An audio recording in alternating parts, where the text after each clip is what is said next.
Show, don't tell. Somehow Palpatine returned. It's the golden rule of writing, teaching us to tell the story visually rather than verbally, wherever we can, and it applies just as well for film too.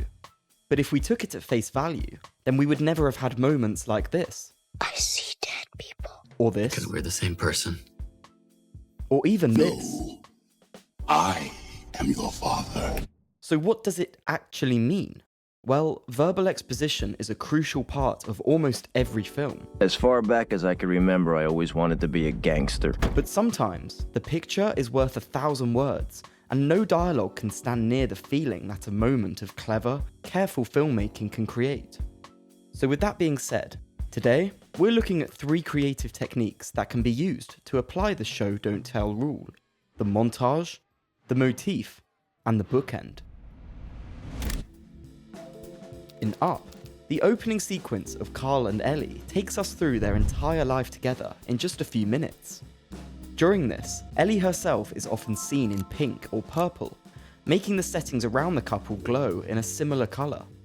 Yet, when she passes away, these colours literally fade away from the scene as Carl returns home, transitioning now into desaturated yellows and greens, the opposite colours to pink and purple, reflecting his emotional shift now he's left all alone.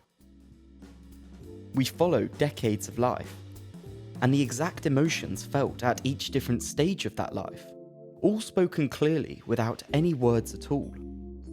The montage isn't just one of the most efficient ways to tell a story, it can also be one of the most impactful.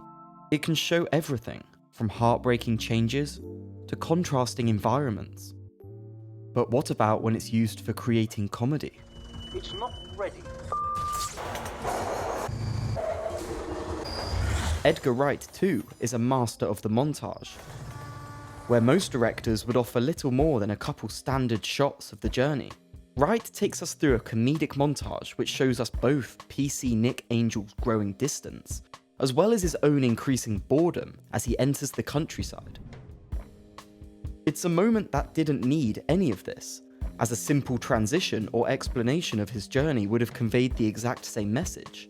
But the heart and the soul of the scene would have been lost entirely. Hag. I beg your pardon. A visual motif, too, can tell a similar story. It occurs when a minor detail continually appears throughout the film, spreading the visual storytelling instead of condensing it like the montage does.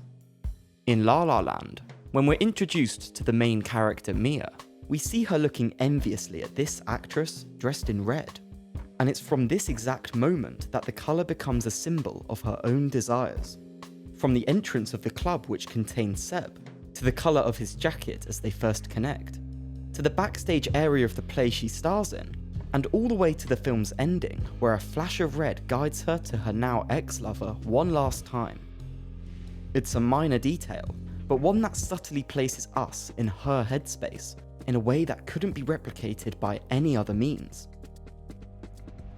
2001: A Space Odyssey has an even more subtle example than this.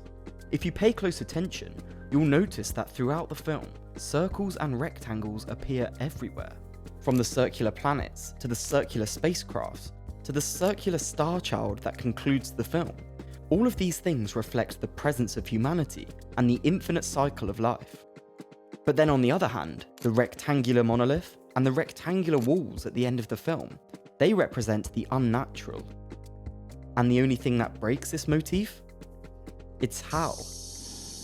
A circle inside of a rectangle, who can only be shut down by entering a rectangular room through a circular door, presenting him as the dangerous midpoint between humanity and machinery. Open the pod bay doors, Hal. It's a quiet warning sign. I'm sorry, Dave.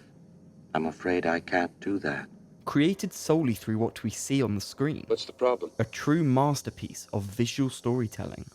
But what is good storytelling without a good ending? That's where the bookend comes in. It's the art of ending the story almost exactly the same as how it began, except for the slightest visual changes that often speak the loudest. Question. How do you distinguish yourself in a population of people? Take a look at the opening of David Fincher's The Social Network.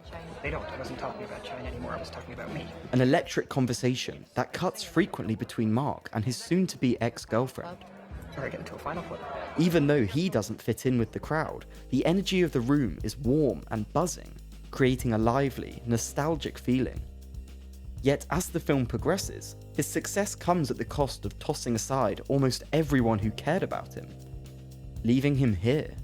Another set of shot reverse shots with the same girl. Only now, the warm lighting has become sickly, the noise has become silence, and the tempo has been squandered, leaving Mark deflated.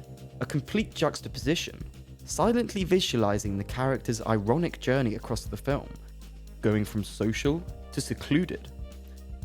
Fincher loves to use this technique across many of his films, as it's a clean and concise way to wrap up the story. It highlights clearly just how much his characters have changed over the course of their journeys, and also serves to provide satisfying emotional closure. By using either the montage, the motif, the bookend, or all three, you can bring your film to life with no need for any dialogue at all.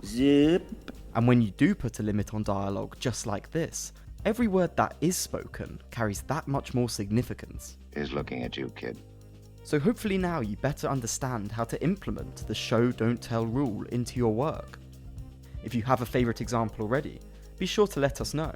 And don't forget to subscribe to stay up to date with all our future videos, and keep up with us across all our platforms.